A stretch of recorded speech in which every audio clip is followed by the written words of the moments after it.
2026년 5월 1일 새벽을 여는 말씀은 잠언 28장의 말씀입니다.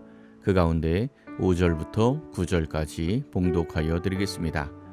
악인은 정의를 깨닫지 못하나 여호와를 찾는 자는 모든 것을 깨닫느니라. 가난하여도 성실하게 행하는 자는 부유하면서 굽게 행하는 자보다 나으니라. 율법을 지키는 자는 지혜로운 아들이요 음식을 탐하는 자와 사귀는 자는 아비를 욕되게 하는 자니라. 중한 별리로 자기 재산을 누리는 것은 가난한 사람을 불쌍히 여기는 자를 위해 그 재산을 저축하는 것이니라.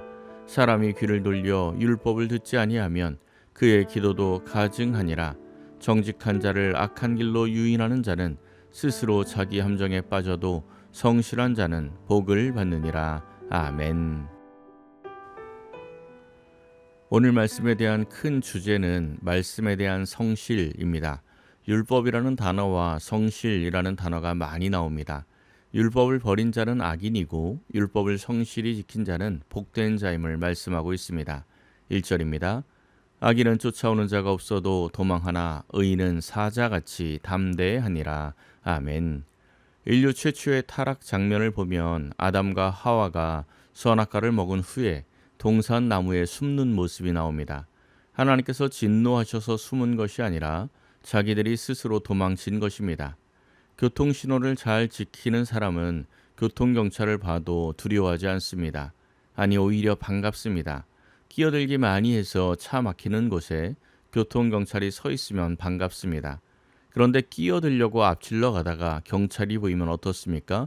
도망칠 수밖에 없습니다.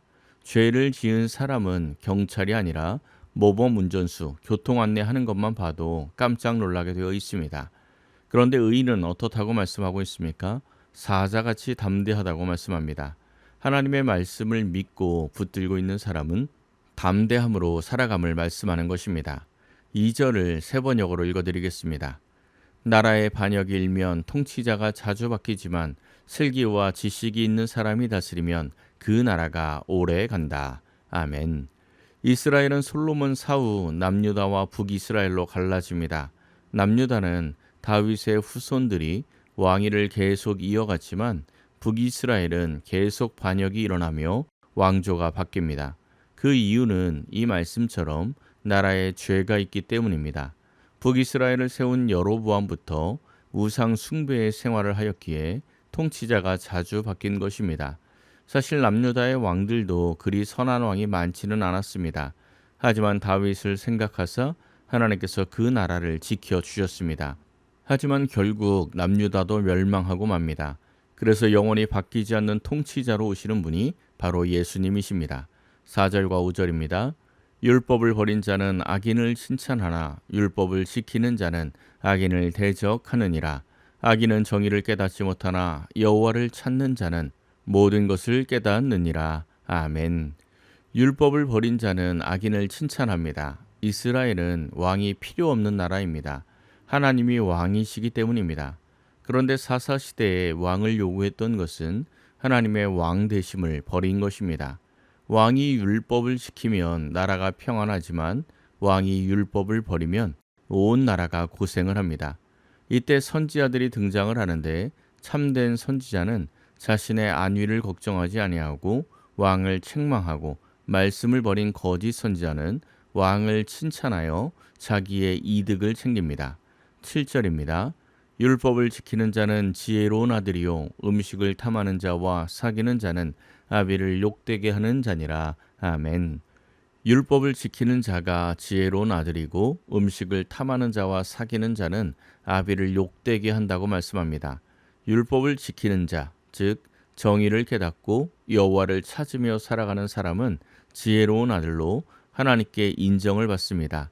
하지만 음식을 탐하는 자와 사귀는 자, 즉 세상의 탐심을 따라가는 자들은 아비를 욕되게 하는 자입니다. 성도가 세상의 탐심을 따라가면 하나님 아버지의 이름을 욕되게 하는 것이 됩니다. 9절입니다. 사람이 귀를 돌려 율법을 듣지 아니하면 그의 기도도 가증하니라. 아멘. 율법을 버린 자는 그 기도도 가증하다고 말씀하고 있습니다. 바리새인과 서기관들은 율법을 잘 지킨다고 자부하였습니다. 그런데 예수님께서는 그들의 기도를 하나님께서 듣지 않는다고 말씀하셨습니다. 겉으로는 율법을 지킨 것 같지만 실상은 귀를 돌려 율법을 듣지 않는 사람들이기에 그의 기도도 가증하기 때문입니다. 10절입니다. 정직한 자를 악한 길로 유인하는 자는 스스로 자기 함정에 빠져도 성실한 자는 복을 받느니라. 아멘. 정직한 자를 악한 길로 유인하는 자는 스스로 자기 함정에 빠져도 성실한 자는 복을 받는다고 말씀하고 있습니다. 여기에서 성실은 말씀에 대하여 성실한 자를 의미합니다. 14절에도 항상 경외하는 자는 복되다고 말씀하고 있습니다.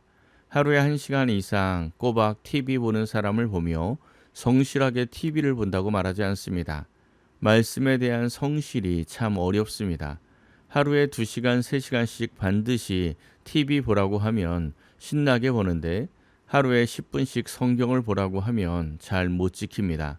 하지만 성실하게 말씀과 함께하는 사람에게는 반드시 복이 임합니다. 어떤 복이 임합니까? 시편 1편 2절에서 3절 이렇게 말씀합니다. 오직 여호와의 율법을 즐거워하여 그의 율법을 주야로 묵상하는도다. 그는 시냇가에 심은 나무가 철을 따라 열매를 맺으며 그 잎사귀가 마르지 아니함 같으니 그가 하는 모든 일이 다 형통하리로다. 아멘. 복이 있는 사람은 율법을 즐거워하며 율법을 주야로 묵상합니다. 주야로 성실하게 말씀을 묵상하는 사람은 시냇가에 심은 나무가 철을 따라 열매를 맺고 잎사귀가 마르지 아니함 같고 그가 하는 모든 일이 다 형통하리라고 말씀하고 있습니다. 18절에도 성실하게 행하는 자에게 구원의 복이 있음을 말씀하고 있습니다. 20절입니다. 충성된 자는 복이 많아도 속히 구하고자 하는 자는 형벌을 면하지 못하리라. 아멘. 충성된 자는 복이 많다고 하는데 공동 번역에서는 꾸준한 사람이라고 번역합니다. 역시 성실한 사람을 말씀합니다. 성실한 사람에게는 복이 많다고 말씀하는 것입니다. 25절입니다. 욕심이 많은 자는 다툼을 일으키나 여호와를 의지하는 자는 풍족하게 되느니라. 아멘. 욕심이 많은 사람은 자기의 성실로 얻기보다는 남의 것이라도 차지하려는 사람입니다. 이들은 다툼을 일으킵니다. 하지만 하나님만을 의지하는 자는 풍족하게 되는 복을 누리게 됩니다. 26절입니다. 자기의 마음을 믿는 자는 미련한 자요 지혜롭게 행하는 자는 구원을 얻을 자니라. 아멘. 자기의 마음을 믿는 자를 미련한 자라고 말씀합니다. 데카르트의 유명한 말이 있습니다. 나는 생각한다, 고로 존재한다. 어떤 추론에 의해서 이 말이 나왔습니까? 세상의 모든 것을 의심하고 의심하여도 의심하고 있는 자신은 의심할 수 없다고 본 것입니다. 그래서 이 말이 나온 것입니다. 그런데 오늘 말씀은 자기의 마음을 믿는 자는 미련한 자라고 말씀합니다.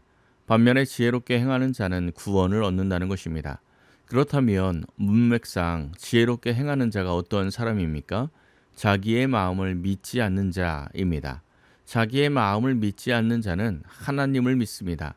베드로가 예수님의 십자가 이전에는 다른 사람 다 버려도 나는 주와 함께 죽을지언정 주님을 버리지 않는다라고 호언장담을 했습니다. 자기의 마음을 믿는 미련함입니다. 그런데 십자가 앞에서 무너지고 난 뒤 부활하신 예수님이 찾아오셔서 나를 사랑하느냐라고 물었을 때 머뭇거리며 대답하다가 마지막 3번째에는 주께서 하시나이다라고 대답합니다. 그때 비로소 예수님께서 내 양을 먹이라 하고 사명을 맡기십니다. 오늘 말씀 전체의 주제를 다시 한번 정리하면 말씀에 성실한 사람은 자신의 연약함을 알기에 온전히 주를 의지하고 그 믿음으로 구원과 형통의 복을 누리게 된다는 것입니다. 이 새벽 기도하는 성도님들은 오늘 주신 말씀처럼 성실함으로 말씀을 붙들고 살아가 풍족하게 주시는 하나님의 은혜의 복을 누리시며 살아가시기를 예수님의 이름으로 간절히 축원합니다. 기도하겠습니다. 사랑의 하나님, 이 한 주간도 말씀과 기도로 보내게 하시니 감사드립니다. 항상 성실하게 말씀을 주야로 묵상하며 살아가게 하시고 하나님의 통치 아래 말씀대로 살아가는 지혜로운 하나님의 자녀가 되게 하옵소서. 자신의 마음을 믿는 교만이 있다면 이 시간 내려놓게 하시고 연약한 자신을 발견하고 도우시고 이끄시는 은혜의 손길을 바라보게 하옵소서. 오늘 하루도 하나님과 동행하며 말씀 안에 거하고 복되고 형통한 하루가 되게 하옵소서. 모든 것을 감사드리며 우리 주 예수 그리스도의 이름으로 기도하옵나이다. 아멘. 오늘 말씀을 생각하고 하루를 결단하며 깊은 기도의 자리로 나아가겠습니다.